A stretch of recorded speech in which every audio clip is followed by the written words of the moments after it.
तो आइए जानते हैं इस जगत में गौ माता की उत्पत्ति कैसे हुई। देवर्षि नारद के पूछने पर महर्षि नारायण ने बतलाया कि गौओं के अधिष्ठात्री देवी आदि जननी सुरभि गोलक में उत्पन्न हुई थी। एक दिन श्री राधा वल्लभ भगवान श्री कृष्ण को परम रमणीय दिव्य वृंदारण्य में गोपांगनाओं के साथ विहार करते करते दुग्धपान की इच्छा हुई और उसी समय उनकी लीला शक्ति की प्रेरणा से उनकी बाईं ओर से दुग्धवती मनोहारिणी सवच्छा सुरभि देवी की प्रकट हो गई। श्री कृष्ण सखा सुदामा ने दिव्य रत्नों के बर्तन में उनके सुधा से भी अधिक सुस्वादु जन्म मरणहारी दूध का दोहन किया। भगवान ने दुग्ध पान किया। उनके पीने से बचे हुए दुग्ध से एक बहुत बड़ा सरोवर बन गया जो गोलक धाम में दुग्ध सरोवर के नाम से प्रसिद्ध है। इस सुरभि देवी से बछड़ों सहित लक्ष्य कोटि कामधेनु उत्पन्न हुई। उनकी फिर असंख्य संतति हुई। तब सारा जगत गौओं से परिपूर्ण हो गया। भगवान ने स्वयं सुरभि की पूजा की थी, इसीलिए तीनों लोगों के लिए ही सुरभि पूजन परम कर्तव्य है। दीपावली अमावस्या के दूसरे दिन भगवान श्री कृष्ण के आदेश से संसार में सुरभि पूजन हुआ था। ओम सुरभि नमः। भक्ति के द्वारा 1,00,000 जप किए जाने पर यह षडाक्षर मंत्र सिद्ध होकर कल्प वृक्ष के समान मनोवांछित फल देने वाला होता है। इस मंत्र के द्वारा वेद विधि से दीपावली के दूसरे दिन सुरभि देवी की पूजा करनी चाहिए। जिस समृद्धिशालिनी की कृपा से सब प्रकार के उन्नति और वृद्धि होती है, वह सर्व कामना सिद्ध करने वाली सुरभि माता मुक्ति पर्यंत दे सकता है।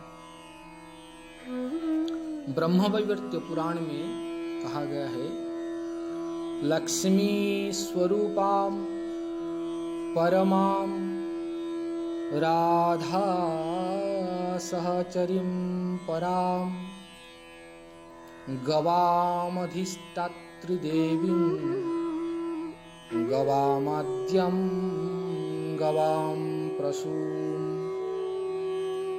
पवित्र रूपां पूज्यां च भक्तानां सर्वकामदाम् यया पूतं सर्वविश्वं तां देवीं सुरभिं भजे। जो साक्षात लक्ष्मी रूपी श्री राधा जी की सहचरी परमेश्वरी गौओं की अधिष्ठात्री देवी आद्या जननी है, जो पवित्र रूपा और जगत पूज्या है, जो भक्तों के समस्त कामनाएं पूर्ण करती और जिनके द्वारा यह संपूर्ण विश्व पवित्र होता है, मैं उस सुरभि देवी की उपासना करता हूँ। 12 कल्प में एक बार दूध का सर्वथा अभाव हो गया जगत में।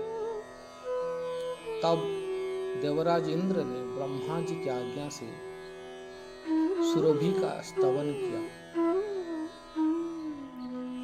तब उन्होंने कहा, इंद्र ने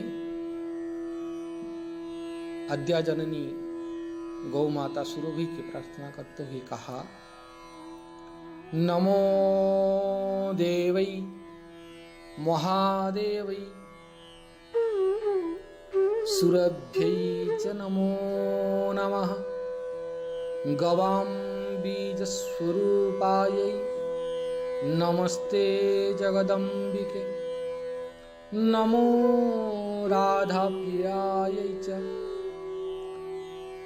पद्मांसायै नमो नमः।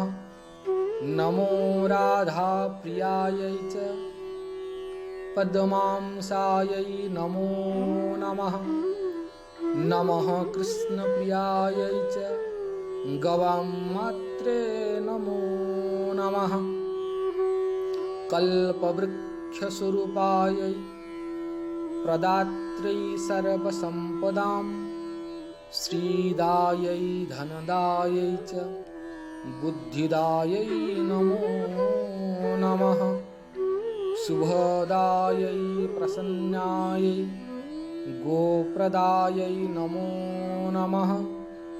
यशोदायै सौख्यदायै धर्मज्ञायै नमो नमः। हे देवी, हे महादेवी, हे जननी सुरभि देवी, आपको बार बार प्रणाम है। हे संपूर्ण गौओं की आदि बीज स्वरूपा जगत जननी, आपको प्रणाम है। हे राधिका प्रिय लक्ष्मी स्वरूपिणी, आपको प्रणाम है। हे कृष्ण प्रिय गौओं की जननी, आपको प्रणाम है।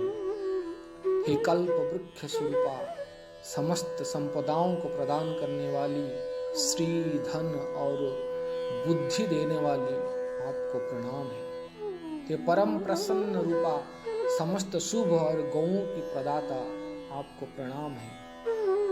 हे यश और सख्य प्रदान करने वाली धर्मज्ञा देवी, आपको बार बार प्रणाम है।